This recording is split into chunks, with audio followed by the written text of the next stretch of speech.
tayo. Mayroon naman tayo isang gagawin. Magluluto tayo ng banana chips. Crispy banana chips. Tara.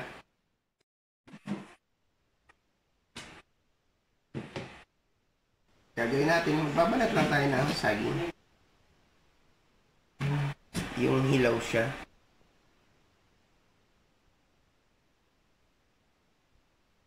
Yan. Kaya natin ito gagawin kasi naghahanap sila ng makukot-kot. Para raw may kinukot-kot habang minsan nanonood ng TV.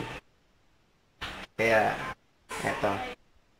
Naisip natin na maggawa ng banana chips.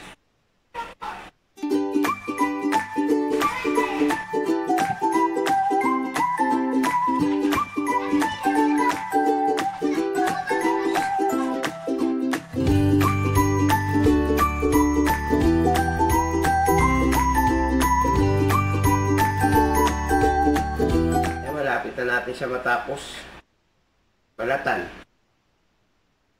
Ito nga palang ating saging na to. Yan lang natin ito kinuha sa labas ng bahay.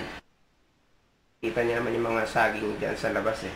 Kaya ito na yon, yung bunga niya. May apat na pirasong medyo hinog na siya. Hinog na yung saging. Kasama rin natin, subukan natin kung ano mangyayari. Experiment.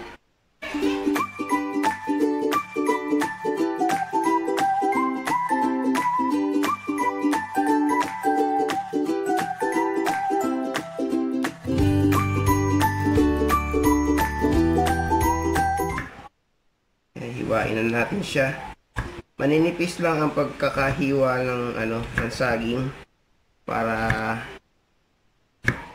madali siyang maluto at saka crispy siya. Kasi pagka makapal naman ang pagkakahiwa nyo ng saging, matigas lang yung magiging luto.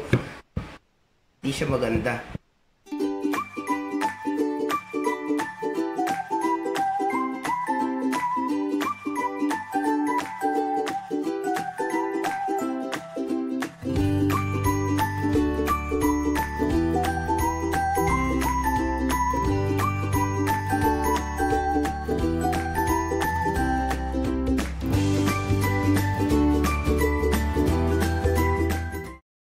Ito, natapos na natin siyang hiwain.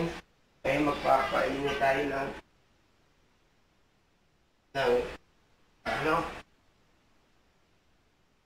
ito, gagamit tayo ng maliit lang na lalagyan ng mantika.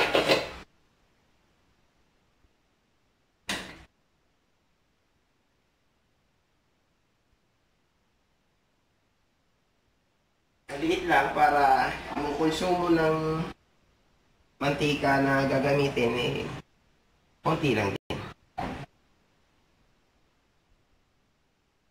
Kasi kailangan maging deep fry siya para maging crispy. Kasi aangat siya. Pagka yung hindi siya nakaangat sa mantika, didikit siya doon sa kawali. Mainit na, lagyan na natin siya ng mantika. Testingin natin kung mainit na yung mantika niya. Ayan. Pwede na natin siyang lagyan. Pagkaganyan. Pero maigi na yung tinitesting kesa sa maglagay kayo ng malamig pa yung mantika, baka manikit lang sa ilalim.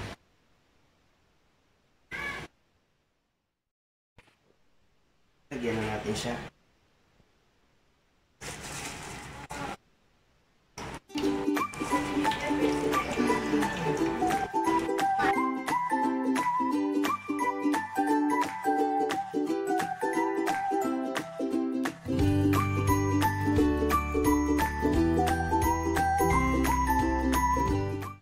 Uwiin natin. Aluto na tayo ng isa.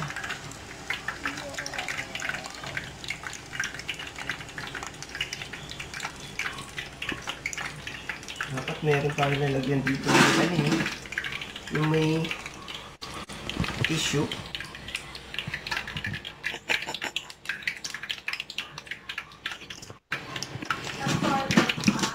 Ah? Wala raw kami nun. Nasabi ko lang naman baka meron. Pero pagka wala, hindi naman.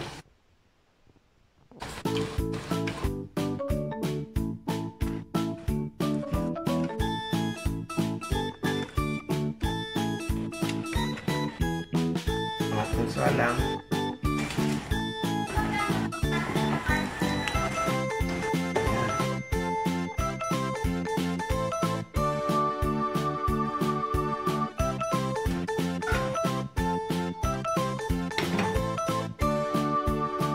Testingin naman natin tong hinog na saging. Anong mangyayari sa kanya pagka ginawa natin siya. Isa-isahin natin kasi naninikit.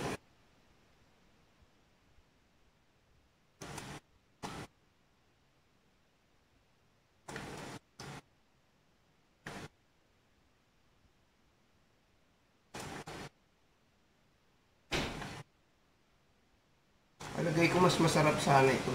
Ewan ko lang kung lulutong.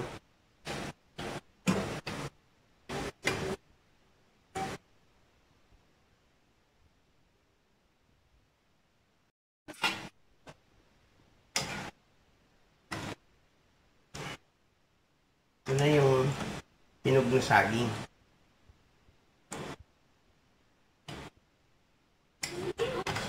Kaya ilagay natin siya sa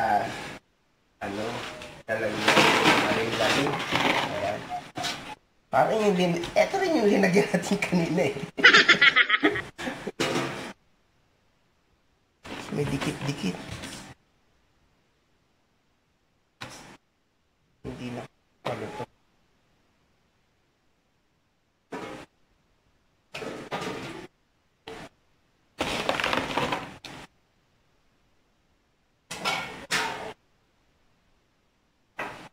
Tapos, budbura natin siya ng asukal.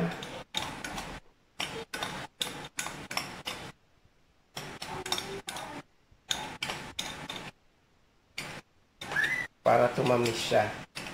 Pero pwede rin namang wala na siyang ganito.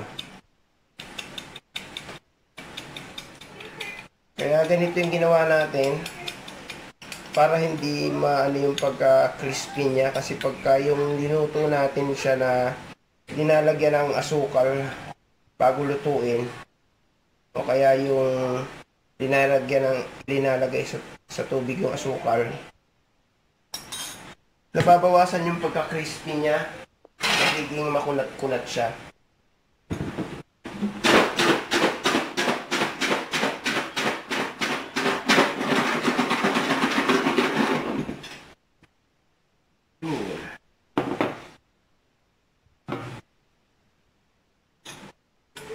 Usin na natin.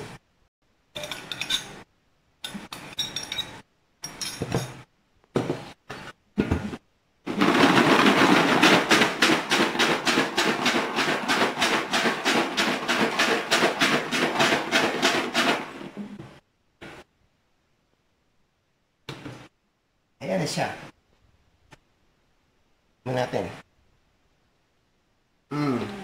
Malutong.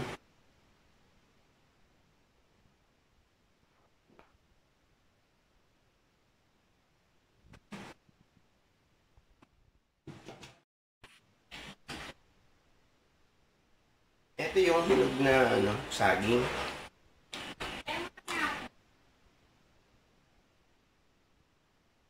Malutong din naman. Pero parang matamis. Pero hindi siya gaanong crispy kaysa doon sa ilaw yung saging. Yun pala yun.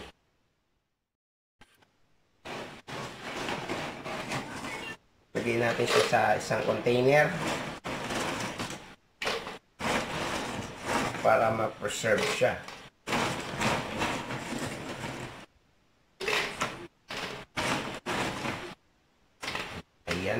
pampasalubong ano na oh.